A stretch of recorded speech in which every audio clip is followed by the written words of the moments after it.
अब ये इतने जहरीले रसायन हैं जो क्या नहीं पैदा करते हैं, कैंसर से लेकर के डायबिटीज से लेकर के सच। और फिर कहते हैं कि अरे ये मेरे को क्यों हो गया? इसलिए हो गया कि हमारे पास समझ नहीं है।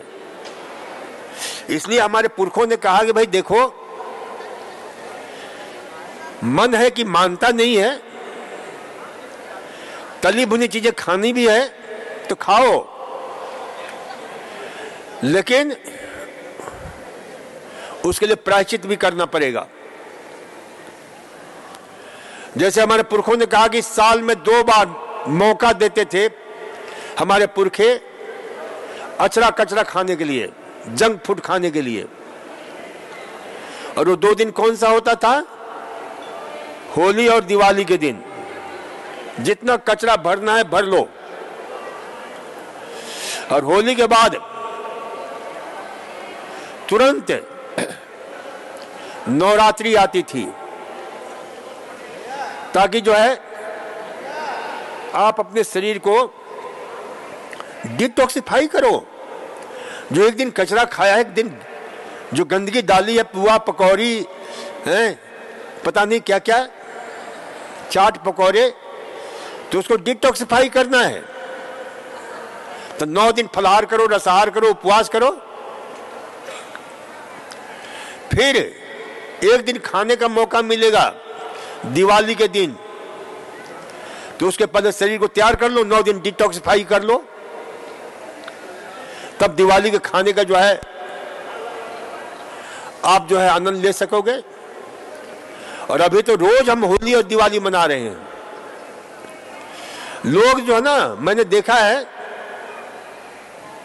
ये जो बड़ी बड़ी कंपनियों में काम करने वाले होते हैं, आर्टिशियंस हैं,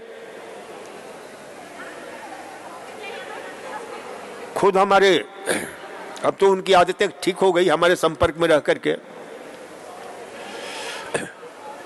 वो लोग मोबाइल में देखते हैं कौन सा होटल खुला है, कहां पर क्या ये है, और सप्ताह में 2 दिन जो है ना, शनिवार और रविवार के दिन, ये जितने मल्टीनेशनल कंपनी में काम करने वाले जो है ना, अब वो जाकर खूब कचरा भरते हैं, उल्टा पुल्टा खाएंगे, क्योंकि उनको मालूम नहीं है कि यू नीड टू किल और यू टू लिव। मरने के लिए खा रहे हो या जीने के लिए खा रहे हो? बस खाए जा रहे हैं। और उन आहारों में कितने प्रकार के ऐसे जहरीले केमिकल होते हैं कि आप कल्पना नहीं कर सकते। अरे एक छोटा सा, अभी 2 साल पहले कितना हड़कंप मचा था पूरे विश्व में, एक वो मैगी को लेकर के, नाम सुना था मैगी का, है कि मैगी कितने सारी बीमारियों का कारण होता है, कैंसर से लेकर के, क्यों होता है? और वैसे इस समय कितने आहार, क्योंकि उसमें मोनोसोडियम ग्लूटामेट, ये सबसे जहरीला रसायन मिलाया जाता है। और ये क्या करता है? आपकी स्वाद की संवेदना को इतना फैला देता है कि आप उसके एक नशे से ग्रस्त हो जाते हो। बच्चों को नहीं दो तो उनको लगता है कुछ हमारे शरीर में कमी हो रही, बड़ी बेचैनी से महसूस करते हैं, वो नशा पैदा कर देता है। Monosodium glutamate. तो ये ध्यान रखा करो कि जितने भी इस प्रकार के आहार हैं, चाहे वो पराठा हो चाहे पूरी हो, वैज्ञानिकों ने खोज किया है कि उससे हमारे शरीर की केमिस्ट्री चेंज हो जाती है और हमारे दिमाग में जो रिवार्ड सेंटर है वो इस प्रकार से उत्तेजित हो जाता है, जैसे कोई कोकीन लेता है ना, या LSD लेता है, या जो इस प्रकार के। तो ये जितने भी तली भुनी चीजें हैं, ये एक प्रकार की नशा पैदा करती हैं। जब तक नहीं खाओ तब तक आपको चैन नहीं पड़ता। भले लीवर डैमेज हो रहा है लेकिन हम पराठा खाएंगे। लीवर डैमेज हो रहा है, फिर हम जो पुरियां खाएंगे, कचौरियां खाएंगे, हलवा खाएंगे, अरे लीवर से कम पूछ तो लिया करो, मेरे प्यारे लीवर, तुम्हारे ऊपर क्या जो हम डाल रहे हैं दबाव। देखो, मैं इसके पहले दिल्ली में था, दिल्ली में बालाजी निरोग धाम का मैं हेल्थ डायरेक्टर था। तो वहां पर जो है ना,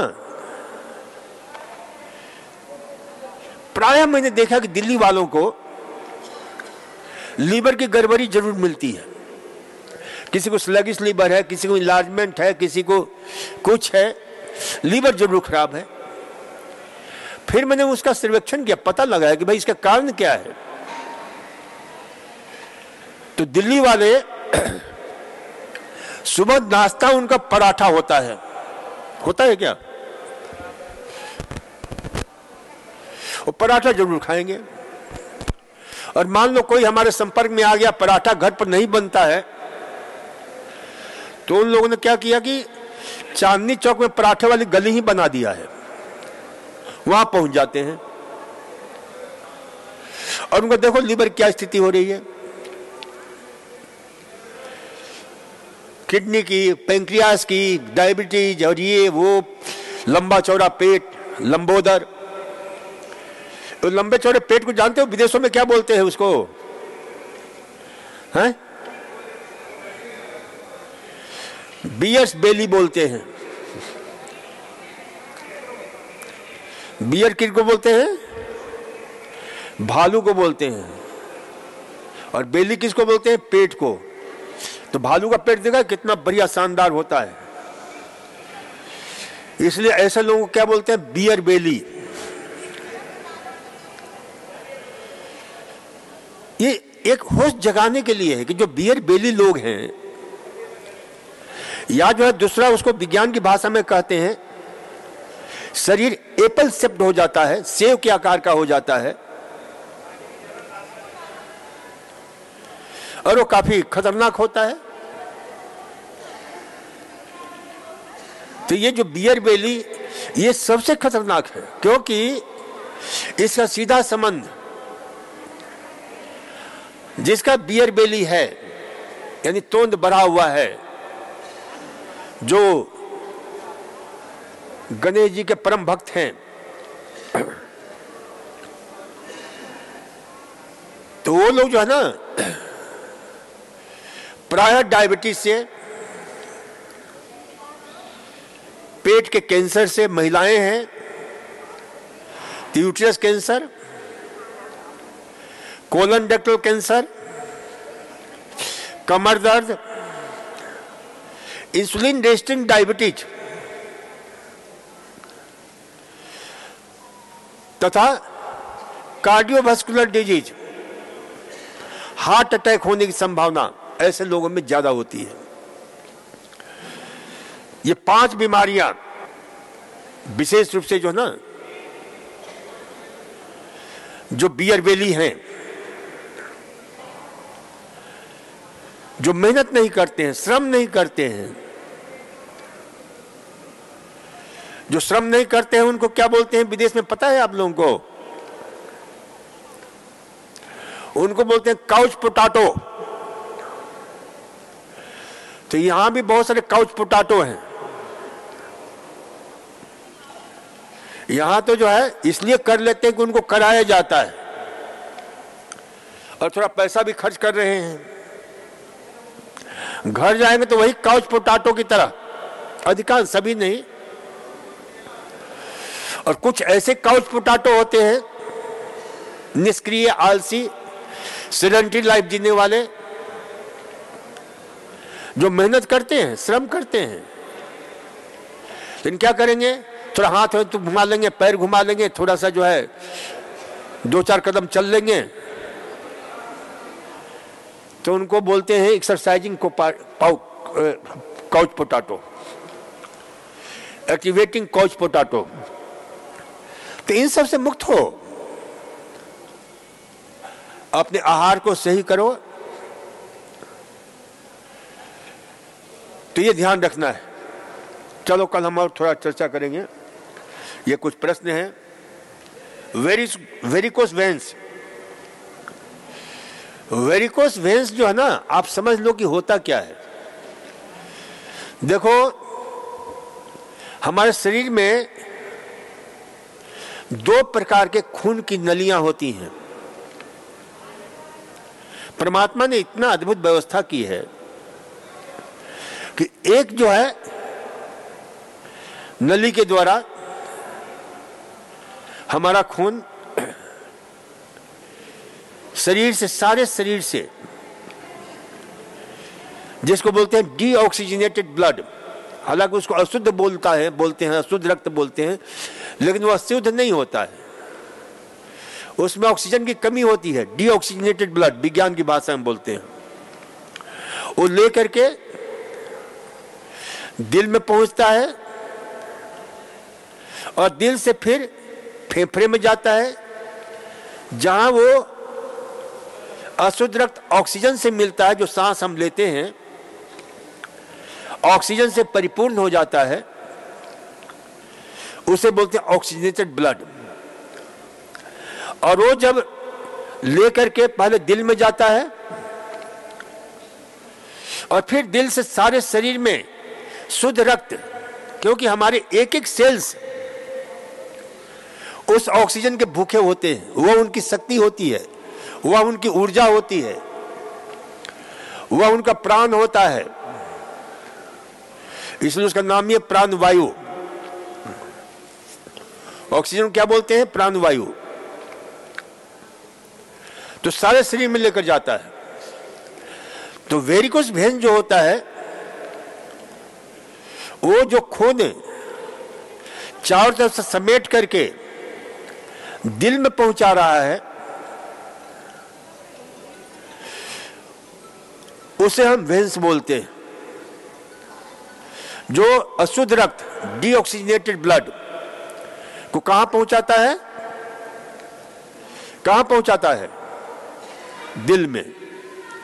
जब उसमें, अच्छा, वो जितने भी हमारे वेन्स हैं, और वेन्स के कई रूप होते हैं, वेना कवा होता है, सुपीरियर, इंफीरियर, फिर उसके बाद जो है अलग अलग उसके ब्रांचेज होते हैं, वेन्यूल्स होते हैं, सूक्ष्म, जहां से बिल्कुल जो भी अशुद्धि है शरीर के एक एक सेल से लेकर के, और वो ऊपर की ओर यात्रा करता है। कहां जाता है? हृदय की तरफ यात्रा करता है, सारे शरीर से हृदय की ओर यात्रा करता है। लेकिन किसी कारणवश, और सबसे बड़ा कारण है कि जो काहिल लोग हैं, जो काउच पोटैटो हैं, उनमें क्या होता है कि सर्कुलेशन डिस्टर्ब हो जाता है, हमारा खून अच्छी तरह से हृदय में पहुंचता नहीं है सफाई के लिए। और इसमें जो है ना, इन वेन्स में वाल्व लगे होते हैं जो सिर्फ ऊपर की ओर खुलते हैं। तो वो जो है ना, अब पहुंचेगा नहीं तो क्या होगा? अच्छी तरह से ब्लड रुकेगा। ब्लड रुकेगा तो क्या होगा? वो ब्लड वेसल जो होते हैं क्या होंगे? फैल जाते हैं, विस्फारित हो जाते हैं, और विस्फारित होकर के देखते हैं ना, सूजन पैदा कर देते हैं। यदि हम निरंतर एक्सरसाइज करते रहें तो वो सर्कुलेशन बना रहता है। तो एक बहुत बड़ा कारण है कि जो बैठे ठाले जीवन जीते हैं, उनमें ये बीमारी विशेष रूप से देखती है। और खास करके सबसे बड़ा वेन जो होता है सेफेनस, जो हमारे यहां से लेकर के नीचे तक जाता है। सूक्ष्म वेन्स होते हैं, कुछ होते हैं मकड़ी की तरह, मकड़ी की जाले की तरह होते हैं। तो वो सब जो है ना, जब उनमें ब्लड का सर्कुलेशन अच्छी तरह से नहीं होता है तो क्या होते हैं? फैल जाते हैं। और चूंकि वो आर्टरी जो होता है, जो हमारा धमनी होती है, जो शुद्ध रक्त को सारे शरीर में पहुंचाता है, वो हमारे शरीर की गहराई में है। और ये क्या है? ऊपर है, सुपरफिशियल है।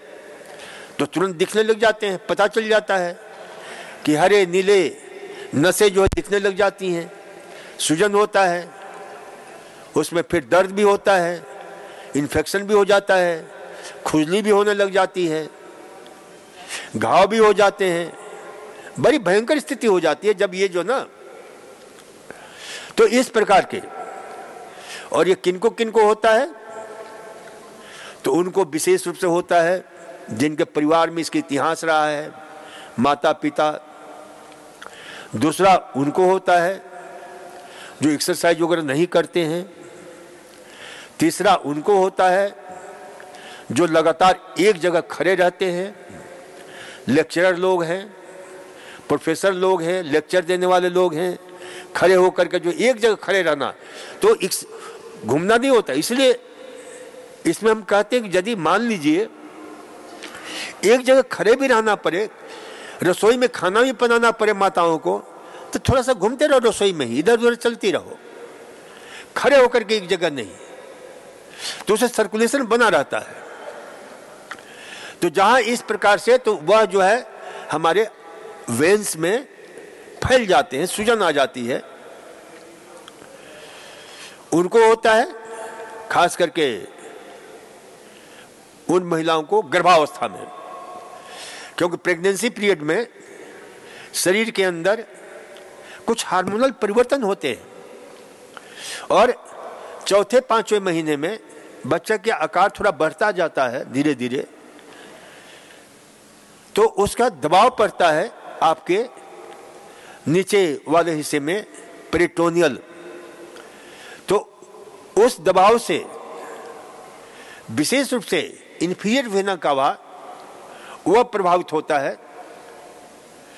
इसलिए गर्भवती महिलाओं में यदि ये प्रॉब्लम होती है तो उन्हें विशेष रूप से कहा जाता है कि भाई हमेशा बाईं तरफ सोया करो। वैसे भी हम सब किसी को बाईं तरफ सोने की बात कहते हैं, लेफ्ट हैंड साइडेड।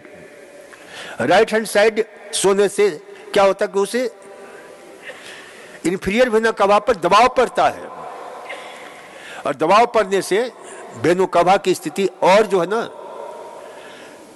यानी बढ़ जाती है, स्थिति खराब हो जाती है।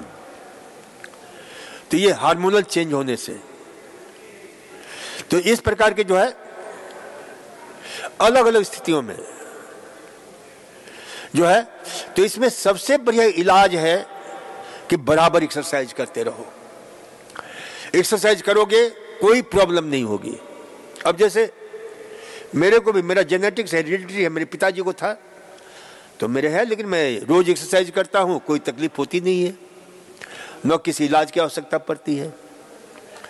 तो एक्सरसाइज करना इसमें बहुत ही महत्वपूर्ण है, और एक्सरसाइज करते रहो 100 साल तक आपका वो सुपरफिशियल जो है ना वेना, जो वेन्स है, वो कोई दिक्कत नहीं करेंगे, आराम से आपका जीवन शानदार तरीके से चलता रहेगा।